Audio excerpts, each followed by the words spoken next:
पोलेर धररर हुन्छ त त्यति बेलाखेरि चाहिँ अन्त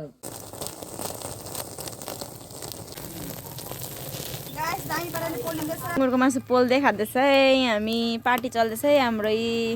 ऊ चाहिँ माक्राबाट आज यहाँ सुँगुरको मासु पोलेर खानु माक्रामा दिँदैन अरे फाइनली गाइस अहिले चाहिँ यो मासु पोलिसक्यो हामीले यसरी सजाएर खाँदैछ प्याज खुर्सानीहरू हालेर तपाईँलाई यहाँ म पकाएको पनि हाल्छु होइन यो चाहिँ कम्ती छ भनेर चाहिँ नभन्नुहोस् होला किनकि यो चाहिँ हामीले मतलब एक्लैको लागि मात्रै हो यो हामी चाहिँ खाँदैन मेरो साथीले मात्रै खान्छ माक्राको साथी आएछ कि उनले चाहिँ पुरा पोलेको मासु खानु मन लागेछ भनेर चाहिँ हामीले यसरी बनाउँदैछ अन्त यस्तो मेहनत गरिकन खाँदैछ उसले चाहिँ आफै पोलेर आफै काटेर खाँदैछ होइन हेर्नुहोस् होला तपाईँलाई म पकाएको पनि हाल्छु हुन्छ बाई बाई